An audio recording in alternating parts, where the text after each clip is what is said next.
introduction and brief overview of like many decades of work you've been doing. Yes, And, sorry. Can you just repeat because yes, sorry, my name is Sarah Sippel from the University of Leipzig in Germany.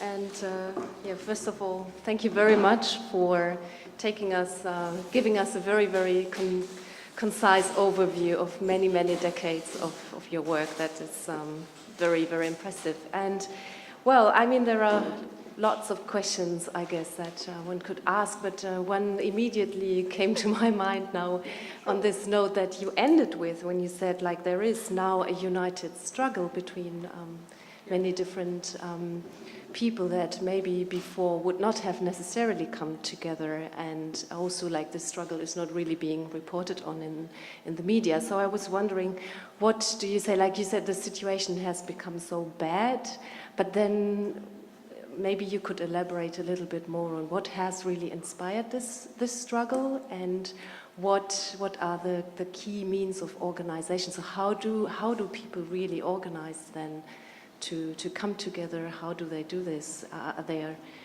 new means of organization maybe we can see via, I don't know, new technologies maybe might come to mind as well, and what would be the principal ideas, like what are they claiming, and is there a kind of new, I don't know, new ideas about solidarity that might also be the foundation of this united struggle? So I'd be interested. perhaps I should collect some questions and answer together because they might be overlapping also. Okay. Hello, I'm Paul Cochrane. I'm a journalist. I was in Cairo last week and was hearing talks from the Cotton Association Global Council, and they were explaining how one of the issues with cotton and the pricing was China massively buying up over a period of years huge amounts of cotton and then stockpiling it for years. And then over the last few years, just a few years ago, China decided to change their policies, not stockpile to the same degree, and then the prices, trying to fix the prices for Chinese cotton farmers. My question is, how could that impact farmers of cotton in India? And you have that dynamic there, obviously, of Chinese companies buying up Indian cotton as well. And how that could affect the price and then people's livelihoods. Thank you.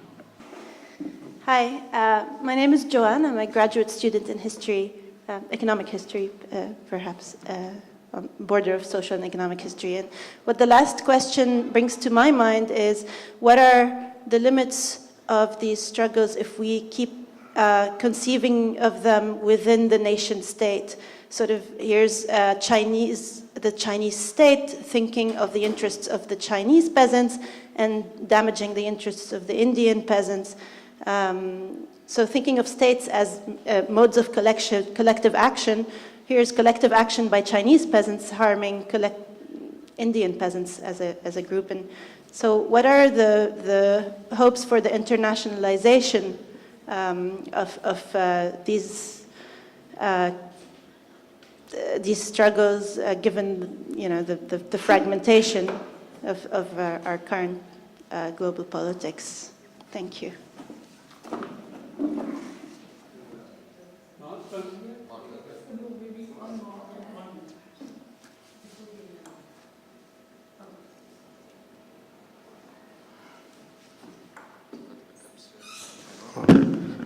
صباح الخير. طبعا مشكورة على التوصيف الواقع اللي بيعاني منه المزارعين بالهند، وصراحة شفنا مشهد مأساوي جدا ومخيف، ولكن ما سمعنا حول كيف ناظر المزارعين تدريجيا لمواجهة هذه التحديات اللي عم بيواجهوها بهذه الظروف الصعبة. يعني كيف عم يشتغلوا المزارعين بالنضال التدريجي من وقت الاستقلال أو قبل الاستقلال، كيف كانوا عم ينظموا وضعهم لما قدرت الحركة الزراعية الهندية ترتقي بأدائها وبنضالها وبكفاحها، لما قدرت تنظم أوضاعها، لما قدرت توصل لهذه الأهداف، شو هي العوائق والتحديات اللي واجهتها، ودور المجتمع الآخر بدعمه للعمال والمزارعين بالهند. يعني طبعا هناك فئات بتشبه أكيد فئات المزارعين بالهند عندها ظروف صعبة مثل ما ظروف المزارعين. فهذا الشيء بشوف أني أنه بيستدعي بحث بحاله بذاته، يعني أنه النظر بقضية النضال والكفاح للمزارعين وكيفية تنظيم أوضاعهم، وأن توصل الأمور إلى مستوى عالي من الكفاح، وأن يتضامن المجتمع الهندي مع هؤلاء المزارعين بغض النظر عن كل الضغوط السياسية أو الاستعمارية أو أي ظروف عم يتعرضوا لها. لأنه عندنا نحن مثل بلبنان بيقول ما بيحك جسمك إلا ضفرك. فهن المزارعين نفسهم إذا كان في هالقد مزارعين، هو 300,000 مزارع يلي انتحروا، كان مفترض إنه ما ينتحروا، كان مفترض منهم إنه يثوروا على طبيعة النظام السياسي، طبيعة العلاقات الاقتصادية، طبيعة النظام الاقتصادي، وأنه يرفضوا سياسات البنك الدولي ومنظمة التجارة العالمية. كان هو أفضل ما أنه الإنسان ينتحر ويروح بهذا الاتجاه. شكرا.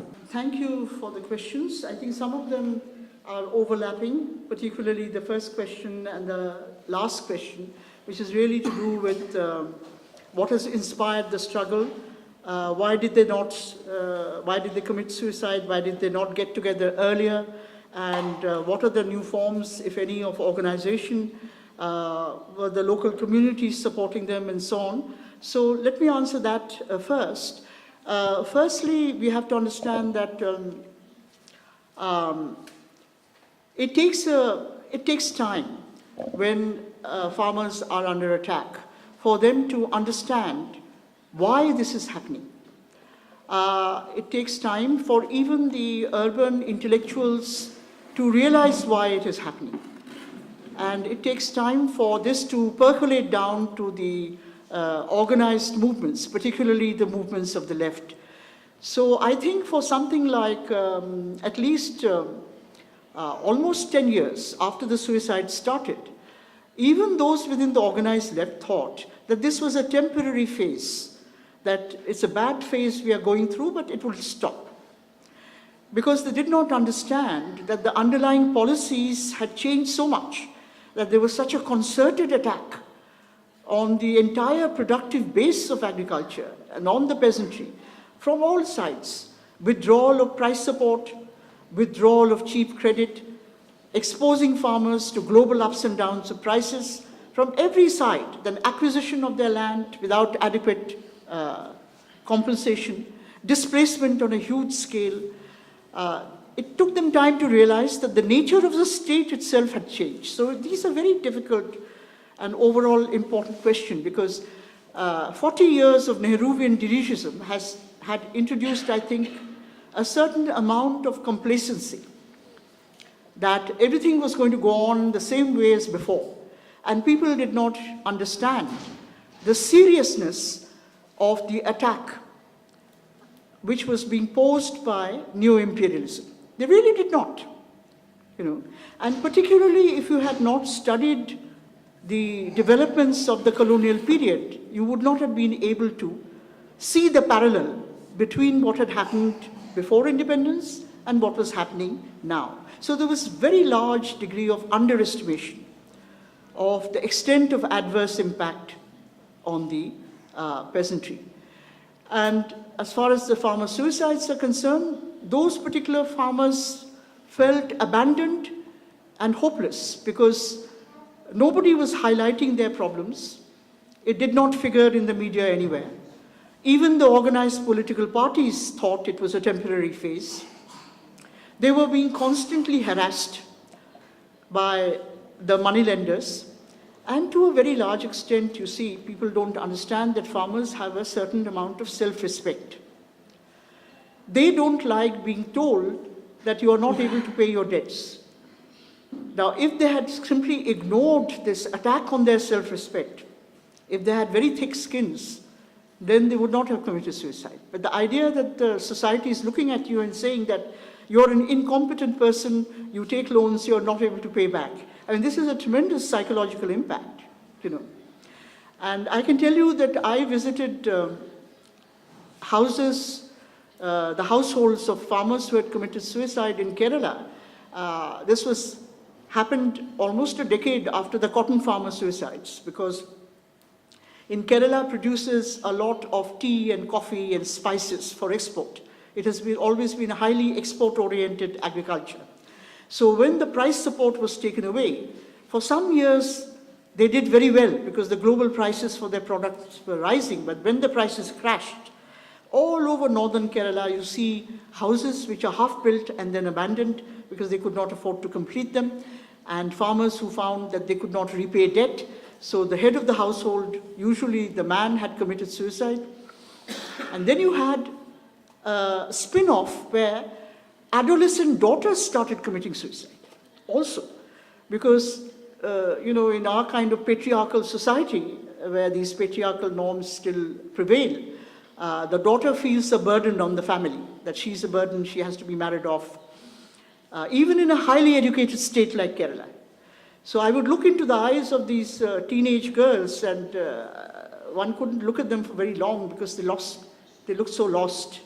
Their father was dead. What was going to happen to their education? The mother could not possibly carry on, It was a terrible, terrible situation altogether. So all this takes time.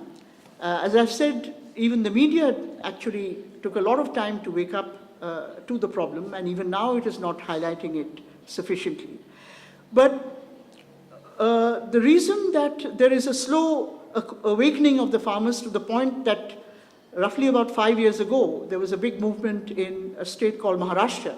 The leader of that movement did not belong to any political party. He came from a middle to rich peasant background. But he said, from now on, you will no longer see self-destruction. Farmers will not destroy themselves, they are going to destroy others who have brought them to this pass. You will not see suicide, but you will see killing. He actually threatened the government by saying that, you're not doing anything about farmers' problems, but now we are not going to take it lying down. So this happened in different states at different points of time. In a state like Andhra Pradesh, where the communist movement has been traditionally very strong and still continues to be quite strong, there was a very successful organization and movement against raising of input prices. Like electricity charges were raised 5-fold under World Bank advice. All this business of market pricing. You have to go in for market pricing. Nobody can be a free rider, etc. And efficiency lies in market pricing. These are all very familiar terms to economists, you see. So the government there, which was not, of course, a left government in Andhra Pradesh, actually did this. It raised 5 times the electricity tariffs. It raised other input prices, removed support from farmers. So there was a very successful agitation against all of this, which was organized at that time in that particular state by the communists. In a state like Gujarat or Rajasthan, where the left movement has traditionally not been very strong, there are indigenous movements which are coming up. If you like, organic intellectuals, if I can use the Gramscian terms, from the ranks of the farmers themselves. And that is very encouraging, because these are people who have not traditionally belonged to any political party, but seeing the kind of impact that government policies are having on the farmers, and how promises are made and broken again and again and again. The current government, the Modi government, is a far-right government which came to power 4 years ago. General elections are less than a year away now, and that government made a lot of tall promises to farmers, saying that we are going to implement minimum support prices which are 50% higher than the cost of production. Nothing has been implemented. We are going to put so much money in the account of every farmer. Nothing has been implemented. On the contrary, what has happened 2 years ago, you may have read about it, is a completely foolish measure of demonetizing more than 90% of the currency, which meant overnight the government took away the wages of the laborers, they took away the working capital of the farmers, they took away all the money from those who transported farm produce to the market, because the money they had became useless. So they had effectively no money. And it was an artificially created recession. Now, don't ask me why they did it. Fascists are irrational people. They make huge gestures which they think are grand gestures. They thought there was a lot of black money in the economy. The black money was in the form of cash, and somehow with demonetization, they would get hold of that black money and be able to spend it, which is all a wrong calculation, of course, because all the money has now come back to the banking system. But there's been, on top of all the problems I discussed, an artificial recession which was created 2 years ago through the demonetization. And that has, of course, been the last straw for the farmers, who could not actually, who saw their produce rotting in the fields because people did not have money to fill in petrol to carry the produce to the market, you know. So the answer to the question of what is happening now is that, yes, it is a chaotic situation, but on the whole, a very hopeful situation, because in some areas where the left movement is strong, it is defying the formulae which is laid down in the documents, and it is actually going ahead with all-class unity against the big landlords and primarily against the state, which they now see as their enemy. Because the state is implementing the interests of the corporate sector, and it is bowing to the wishes of the international financial organizations, IMF, World Bank, and of course, giving in to the pressure of the advanced capitalist countries, which want us to actually completely do away with our food procurement and distribution system, because they have huge surpluses of grain, and they want India too to become a market for their grain, just as many other developing countries, ranging from the Philippines to Botswana, have been pressurized into dismantling their own food procurement and distribution systems. They have gone on to rely on the global market, which means buying from the advanced countries. So I don't know whether I've answered your question. It's a complex situation which is evolving, but I would say a very hopeful situation. The very, as it were, compulsions of the type of attack that people are facing. It is an attack which is being faced by agricultural labor because their real wages are going down. It is being faced by the poor peasantry because their incomes are going down. It is being faced by the middle and rich peasantry because they too are not able to invest and carry on production as before. They're not even able to employ labor to the same extent as before. So it is a pervasive agrarian crisis that we see, okay? And therefore, this all in unity is something which is being generated by the objective situation itself. And in some places, the left movement, where it is strong, has been instrumental in getting these different classes together to struggle for all these different demands that I mentioned: decent prices, then price stabilization through going back to the system of procurement by government agencies, which has been given up. Even for food grains, it was, the whole system was being run down quite a lot. I don't have the time to go into the details of how it was being run down until the global food price rise of 2008. Even the food procurement system was getting run down. So they want minimum support prices and decent prices so that they can get a livelihood out of agriculture. Then an end to land acquisition. And wherever land acquisition is absolutely unavoidable, then they want not cash as recompense, but they want assets, because land is an asset. You can't take away an asset and just give cash. You have to give an asset in exchange.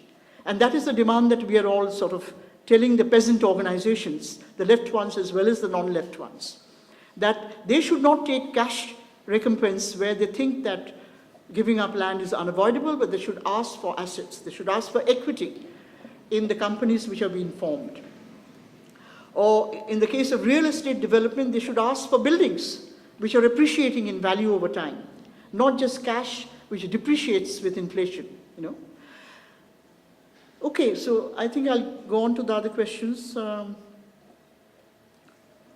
About China. Now, one of the favorite whipping horses, I think, of the advanced capitalist world is China. So whenever there is a problem that developing countries face, the problem is being caused either by themselves or by China, all right? So actually, if you look at what China has been doing, something that people do not know, outside China, but some Chinese economists are now realizing, is that that great export boom that China had, and very high rates of growth, which are praised by northern economists, and China has been held up as a model for other developing countries to follow. What was it ultimately based on? It was based on promoting exports, and textile exports were a very important component of these Chinese export boom. Now, if you're producing textiles to clothe the world, we have, textiles which end up in US supermarkets and European supermarkets, then those textiles need cotton to produce. China is the world's largest cotton producer. It is also the world's largest importer of raw cotton. Now, with the textile boom, there was a very large diversion of land within China, away from food grains to cotton, raw cotton, just as happened in India. Exactly the same thing, except that we were not exporting cotton textiles. We were exporting raw cotton itself, or at most cotton yarn. All right? So China was further up on the value-added chain. But it had exactly the same impact. That is, the per capita food grain production in China went down. Now, it was always higher than in India. So I had told a student of mine to investigate this. He learned Chinese. He became possibly proficient in the Chinese language. I said, nobody's talking about it, but you can't have a textile-based export boom of this proportion without your cropping pattern changing, and I'm sure that per capita food grain production in China is going down. And he looked at the Chinese data and he said, yes. In fact, the decline was even steeper than the decline in India that we had from the early 1990s in China. The world was not talking about it. The Chinese economists who were for the official program do not talk about it. It is only now that some critical voices have said that, yes, there was a diversion and there was a fall in food security in China as a result. All right? And as far as what other developing countries should do, if China decides to import more raw cotton or not import more raw cotton, we always have the option of protecting our own peasantries, just as we did in India for 40 years, before 1990, before the whole policy was changed. And how do you protect your own peasantry? You say that, look, no matter how high the global price is, we do not export raw cotton, even if China is giving a very high global price. Quantitative barriers to export is what we had and what we need to reimpose until our domestic needs are satisfied. You know what happened when India gave up quantitative barriers to cotton and said, go ahead and export to cotton farmers? The immediate thing that happened was not farmers committing suicide because they were getting high prices. Immediate thing which happened is that a whole lot of handloom workers who produce handloom cloth using mill-made yarn started committing suicide because the domestic price of raw cotton and cotton yarn trebled in India when you had free export of raw cotton. You know, our cotton exports went up from 34,000 tons in 1988. Within 2 to 3 years, it went up tenfold. Now, obviously, production is not going up tenfold. So what happens to your internal raw cotton price? It trebled. So what happens to the handloom weavers? The raw material price, the yarn price has trebled. What happens to not only the handloom weavers, but there are hundreds of power loom units which produce cloth. They started closing down. They made representations to the government that we are getting ruined by this policy of free export.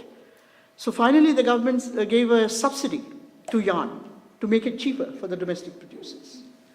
So this whole free trade business has been followed completely mindlessly, not only in India, but also in China.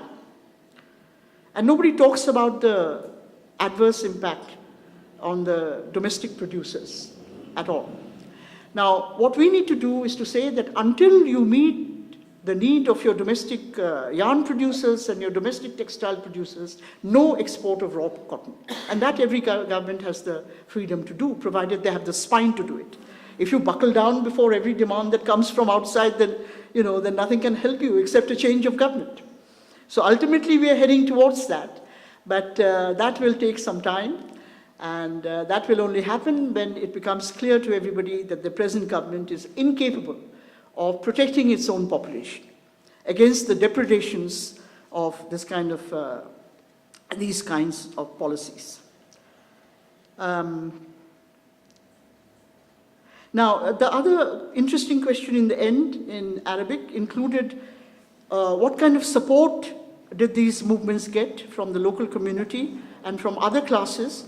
Well, of course, we have been saying, some of us in India for a long time, that the need of the hour is worker-peasant unity, because we used to have a very strong trade union movement in India, again led by the left, splintered. There are many, many trade unions, but the strongest ones were the left-led ones.